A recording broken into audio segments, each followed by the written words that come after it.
Years ago, as a young man, I used to dove hunt with a friend in the vicinity of Dixon's Mill in neighboring Marengo County, Alabama. That's the southwest corner of the state. Back then, the small, unincorporated community, sometimes spelled Dixon''S Mill, or Dixon's Mills, had one claim to fame as far as I knew. It was as the site of a sometime large religious gathering. It was all pretty murky to me, that event that put Dixon's Mill on the map when religious fervor arose at set times on the calendar. I didn't know anything about the camp meeting or its role in American history, and even if I had, I feel certain it wouldn't have interested me at that stage of life the way hunkering down on a fence row on a crisp fall Saturday did, and listening on a crackling transistor radio to John Forney broadcast another University of Alabama football game, all the while keeping an eye on the sky for a slashing, darting dove. Actually, the camp meeting could be as exciting as a dove hunt and just as unpredictable. It could be as dangerous as it was uplifting, and, especially unsettling, way too entertaining for some campers.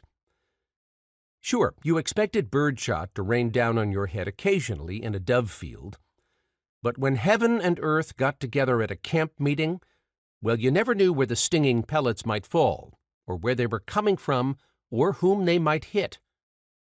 In the world, but not of it. That was an oft-repeated maxim concerning the church and Christians when I was a boy. I'll not be brazen here and get a religious scrap started by denying that old slogan. Rather, in the spirit of fellowship, I'll simply say the camp meeting offered historical proof that the world is a hard place to flee, no matter how deep into the woods one goes, even kneeling on pine straw at nature's altar. People got peppered from above and below, stung, as it were, by things that occurred when people turned aside to commune with God and each other. See, the world still called the shots by and large, especially when America was young and campers were pioneers. The camp meeting date was usually set after crops were gathered. Weather impacted the prospects for a camp meeting the way it did crops in the field, affecting whether there would be a bounty of souls harvested or not.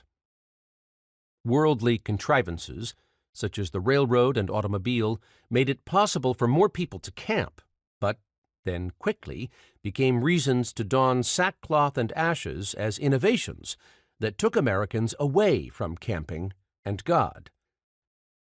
Time ultimately took its toll on the camp meeting. The irresistible passing of time essentially resulted in the passing of the encampments themselves.